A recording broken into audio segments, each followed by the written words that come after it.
and you're watching Two Geeks Talking at Windsor ComiCon. Hey all, Chris Hessler here from Two Geeks Talking. Of course, at Windsor ComiCon 2016, we're joined today by an amazingly talented cosplayer, Vicky Bunny Angel. How are you doing today? I'm doing fantastic, thank you. Well, it's good to see you here. You're along a wonderful line of cosplayers. How did you get into the industry? Oh, well, I got into cosplay purely out of thinking that you had to cosplay in order to go to a convention. So for my first anime con back when I was a teenager, I made a costume the night before because my friends told me, oh, Vicky, everyone cosplays to conventions. You have to do it.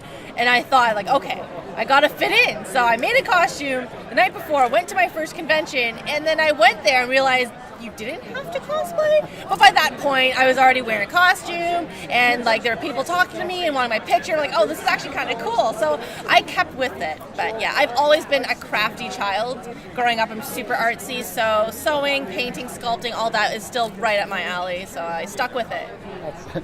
or hopefully you didn't get stuck with it when you were sewing together. I mean, that would be awkward. I mean, I haven't stuck my fingers together yet, but hopefully that doesn't happen yet.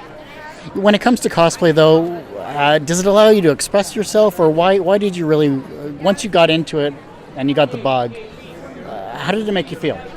I think, yeah, it is purely about expression, especially when I got into it as a teenager. At that age, you're really looking to express yourself, express the things you like, what you're passionate about, and for me, cosplay was it. It allowed me to dress up as my favorite characters. I get to, maybe act or pretend to be someone who I wasn't, and I think that really appealed to me.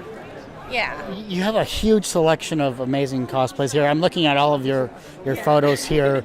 You've been doing this for a while. When you look back at your first cosplay versus what you created now, what have you learned the most from? I think I have learned patience the most.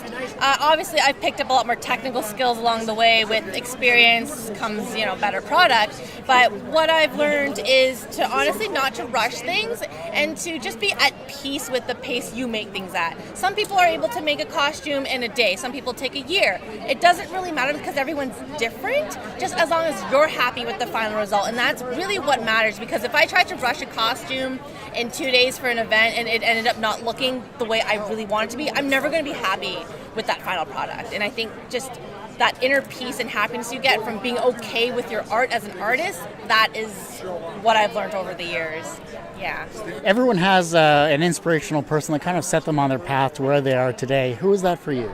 I think I certainly looked up to a lot of the key cosplayers back in the early 2000s who were really big, like Yaya Han, Alexandra, and just a few other people.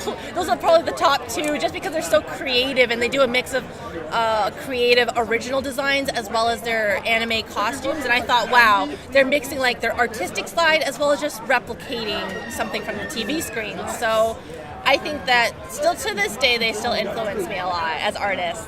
Have you met any of them? Oh yeah, I've actually met Yaya several times, and now we're friends, so I would never have thought that would have been a reality, but cosplay brings people together, and it's a great equalizer, really, because you can talk to anyone about this hobby, whether they started yesterday or they've been doing it for years. It's still that same base passion that you guys connect with.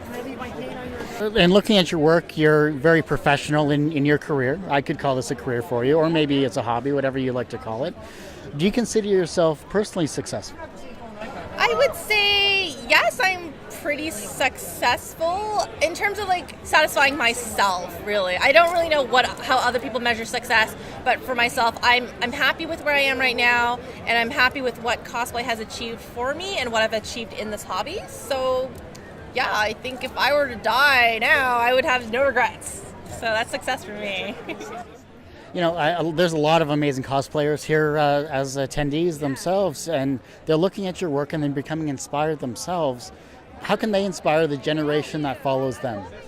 I think just being good to each other is really important, because as a community you have to support each other, and sharing ideas and then chatting about things really helps. So what I'm all about is I like to help people. I run a lot of panels, I like to run workshops. I like to impart the knowledge that I've gleaned over the years, because that's what people before me have done for me.